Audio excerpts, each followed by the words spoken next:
Сәлеметсіздер ме оқушылар? Бұл 3-ші сынып қазақ тілі пәні 80-ші сабақ 56-шы жаттығу. Өлеңді түсініп оқы. Үйрену. Ұзын құйрық инелік, инелікке тимелік. Тік ұшақты жасадық, инеліктен үйреніп. Суда жүзген балықты бақыладық байыпты. Соған қарап жасадық, біз сүңгуір қайықты. Аққұманның оттағы бүлкілдейді қақпағы. Соған қарап белгілі паровозды тапқаны. Аяз шебер суретші салады әсем суретті. Терезені оюлап, өрнектеуді үйретті. Өлең Абдрахман Асылбековтен. Енді сұрақтарға жауап береміз. Бірінші, ғарышқа ұшу қалай пайда болды?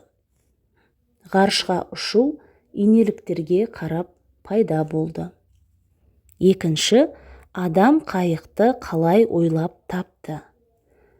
Балықты бақылаудың нәтижесінде қайықты ойлап тапты.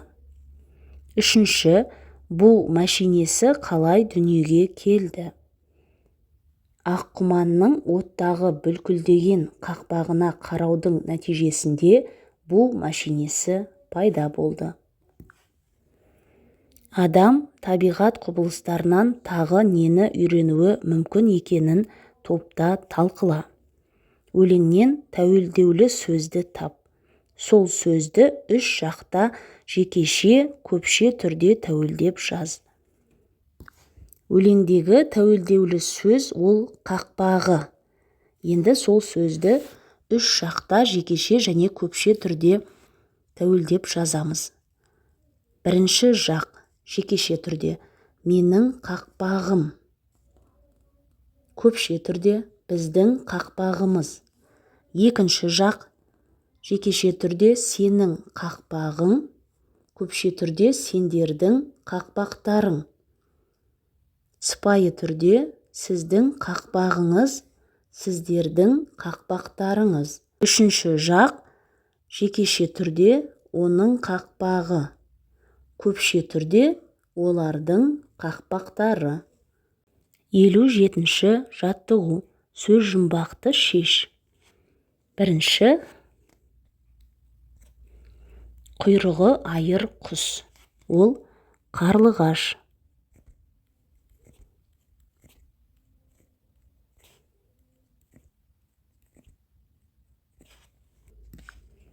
Екінші, балды жақсы көретін аң. Ол аю. Үшінші, оқу құралы. Кітап.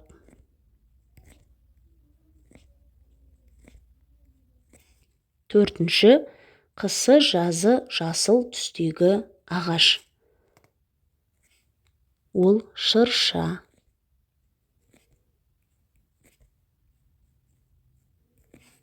Бесінші, жаңбырдан кейін пайда болатын түрлі түсті доға. Бесінші, кемпір қосақ.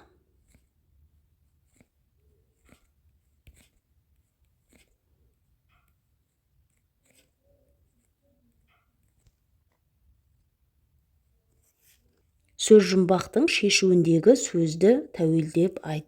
Сөз жұмбақтың шешуінде шатыр деген сөз шықты. Сөз жұмбақтың шешуіндегі сөзді тәуелдеп айт. Бірінші жақ жекеше түрде менің шатырым. Көпше түрде біздің шатырымыз. Екінші жақ жекеше түрде сенің шатырың. Көпше түрде сендердің шатырларың. Сыпайы түрде сіздің шатырыңыз, сіздердің шатырларыңыз. Үшінші жақ жекеше түрде оның шатыры. Көпше түрде олардың шатырлары. 58-ші жаттығу. Төмендегі сөйлемдерден адырна мәтінін құрастыр. Бізге берілген сөйлемдерден адырна мәтінін құрастырамыз. Адырна. Адырнаны дайындау үшін алдымен ағаштан құрап шанақ мүйіз жасайды. Сонан кейін мүйізге жағалай құлақтар бекітіліп, ішектер байланады. Сонан соң шанақтың асты үсті терімен қапталады. Дайын болған аспапты екі тізенің үстіне қойып, оң қол және сол қол саусақтарымен ойнайды. Алдымен, сонан кейін, сонан соң ақырында сөздерін пайдаланып, зат есімді талдау үшін не істеймін тақырыбында 7-8 сөйлемнен тұратын мәтін құрастыр. Мәтін құрастырамыз. Зат есімді талдау үшін не істеймін? Алдымен, зат есім туралы барлық ережелерді есіме түсіремін. Сонан кейін мәтіннен зат есімді табамын.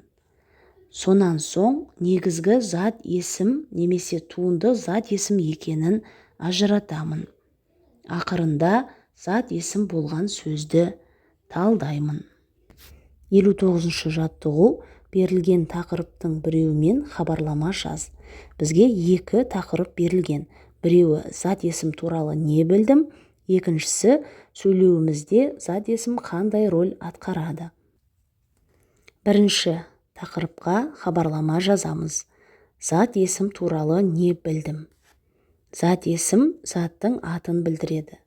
Кім, не деген сұрақтарға жауап береді. Зат есім жалқы және жалпы есім болып бөлінеді. Кісінің аты жөні, жер су аттары жалқы есім деп аталады. Жалқы есімдерден басқа зат есімдерді жалпы есімдер деп атайды. Зат есім жекеше, көпше түрде болады. Зат есім тәуелденеді.